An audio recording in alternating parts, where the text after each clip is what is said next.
नमस्कार। जून माह का ये राशिफल आप सभी वृश्चिक राशि वाले महानुभावों के लिए है जो किसी भी क्षेत्र से जुड़े हों, व्यापारी हों, प्राइवेट जॉब या गवर्नमेंट जॉब, कामकाजी महिलाएं, गृहिणी या फिर विद्यार्थी हों या कोई भी कार्य से, कोई भी पेशा से आप जुड़े हुए हों, उन सभी वृश्चिक राशि वाले महानुभावों के लिए ये राशिफल है।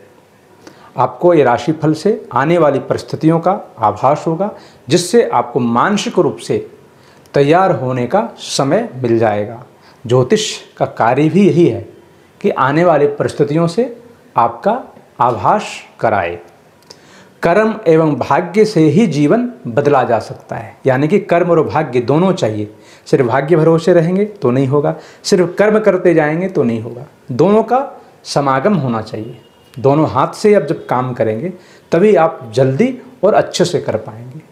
साथ ही साथ इस दौरान आपको मार्गदर्शन मिल जाए, यानी कि उस रास्ते में चलने के दौरान किसी से पूछ के आप उस लक्ष्य की ओर आगे बढ़ेंगे तो जल्दी बढ़ा जा सकता है, या फिर जीवन में भटकाव की स्थिति नहीं आएगी।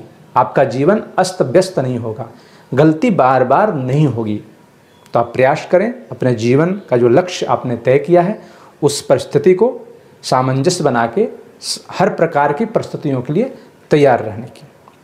वृश्चिक राशि वाले सबसे पहले जून माह का जो ग्रहों की स्थितियां हैं इसके बारे में ध्यान से इसका अध्ययन करें। सबसे पहले जो 8 लिखा हुआ जहां चंद्रमा है, और वृश्चिक राशि को दर्शाने के लिए चंद्रमा को वहां लिखा गया है, क्योंकि चंद्र राशि के आधारित ये राशिफल है, और जहाँ चंद्रमा हो वही उस व्यक्ति का राशि होता है। यानी चंद्रमा हर 2.25 दिन में अपने अगले स्थान को जाती है, तो चंद्रमा को लग्न में दिखाया गया है, लेकिन 2-2 दिन में परिवर्तन होगा। तो लग्न में चंद्र जो कि अस्थायी तौर पे है, अगले 9वां राशि यानी धनु राशि में द्वितीय स्थान में केतु उच्च होकर विराजमान है। तृतीय स्थान जहाँ पे 10 लिखा हुआ है उस स्थान में गुरु अपने नीच राशि में वक्रगत होके हैं। वहीं शनि स्वराशि हैं परंतु वक्रगत हैं। चतुर्थ भाव यानी कि जहाँ 11 लिखा है वहाँ मंगल 18 जून तक रहेंगे, उसके बाद वो अपने अगले राशि को प्रस्थान करेंगे। सप्तम भाव यानी कि जहाँ 2 लिखा है वहाँ शुक्र स्वराशि होके विराजमान है। सूर्य भी वहाँ 14 जून तक रहेंगे, और 14 जून के बाद वो अगले राशि यानी मिथुन राशि में जाएंगे। ध्यान देने वाली बात यह है, शुक्र स्वराशि तो हैं परंतु वो भी वक्रगत हैं, अस्त हैं वहाँ पे। अब आते हैं सूर्य के साथ राहु मिथुन राशि में 14 जून के बाद। राहु तो वहाँ पर पहले से हैं और उच्च होकर विराजमान हैं। बुध स्वराशि हैं, वहाँ 3-3 योग का निर्माण हो रहा है। एक 14 जून के बाद सूर्य राहु ग्रहण योग, दूसरा सूर्य और बुध आदित्य योग, और तीसरा अगर यदि राहु और बुध एक साथ हो जाए तो इसको जड़त्व योग कहते हैं ज्योतिष शास्त्र में।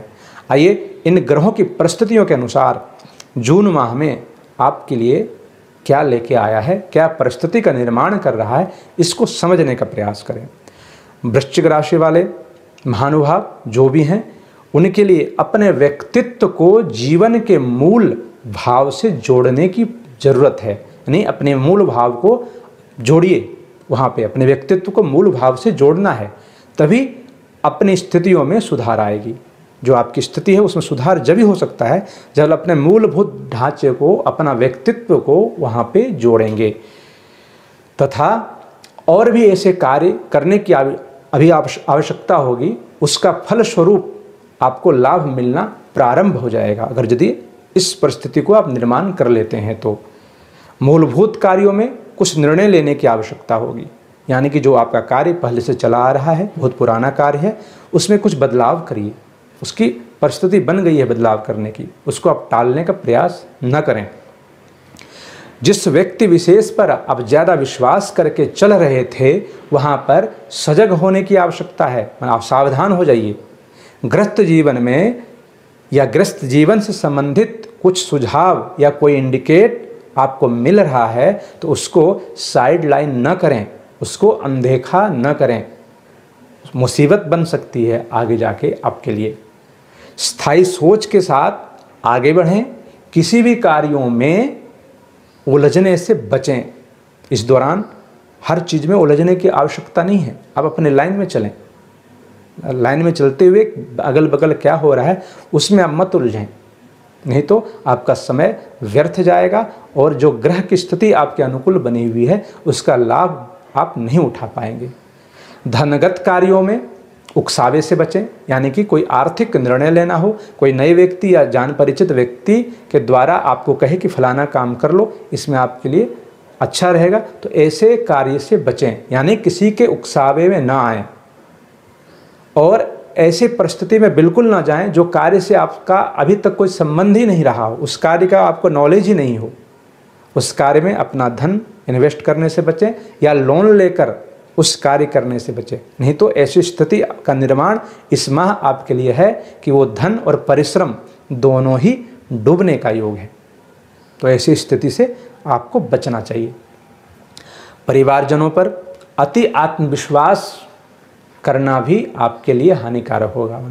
परिवार, कुटुंब, जन्म, रिश्तेदार के ऊपर अति विश्वास करके इस माह चलने लायक स्थिति आपके लिए नहीं है, उससे भी बचें। पराक्रम की स्थितियां निरंतर सकारात्मक बनेगी। भाइयों या कुटुंबजनों के सहयोग के कारण आपकी स्थिति ऊंची होती चली जाएगी, अच्छी होती चली जाएगी, पहले से बेहतर होती चली जाएगी।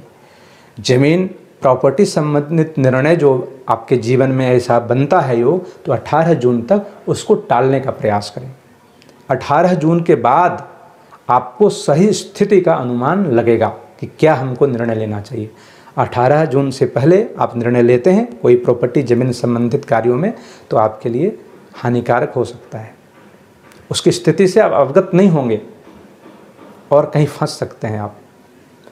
अगर आपका जुड़ाव कृषि, बैंक या अकाउंट या किसी प्रकार से मैनेजमेंट से है, तो आपके लिए स्थिति और भी बेहतर होती जाएगी इस माह में। मानसिक सुख की कमी इस माह में आपको महसूस होगी, इसलिए मानसिक रूप से मजबूत बने और अपने आत्मबल को कमज़ोर होने ना दें इस माह में। शिक्षा से संबंधित कुछ कार्य लंबे समय से अभी तक अटकाव या भटकाव की ओर था, तो इस माह आपके लिए सभी स्थिति को स्पष्ट करने वाला होगा।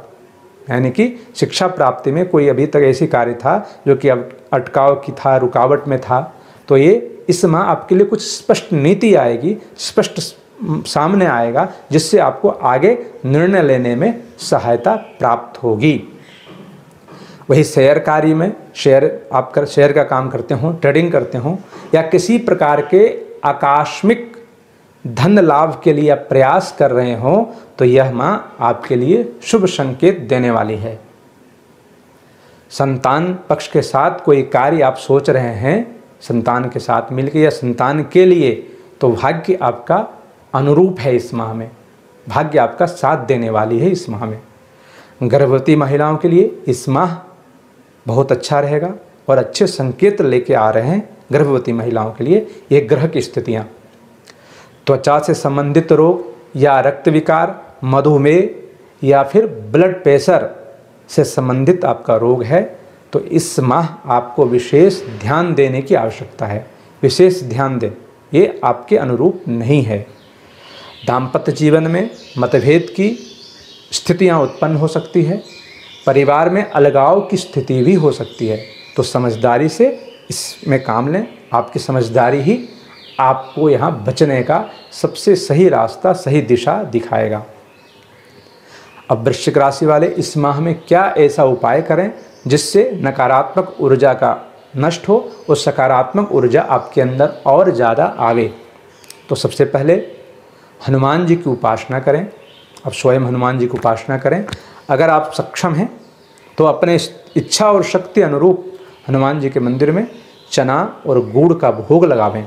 चना को फुला के उसको पानी में एक दिन पहले उसको फुला के और भोग लगावें हनुमान जी को, और ज़रूरतमंद गरीब व्यक्तियों को चना और गुड़ प्रातः सुबह 9 बजे से पहले आप बांटें वृश्चिक राशि वाले। तो इससे आप जल तत्व के जो आपकी राशि है और जो हनुमान जी उनके स्वामी जो मंगल है, हनुमान जी उनके कारक देवता हैं, तो आपके लिए यश कीर्ति के साथ साथ जो बाधाएं उत्पन्न हो रही है, आपके जीवन में जो अरिष्ट उपद्रव महसूस होता है कभी कभी, या मानसिक अशांतिपन रहता है, वो सभी आपके पक्ष में होंगे।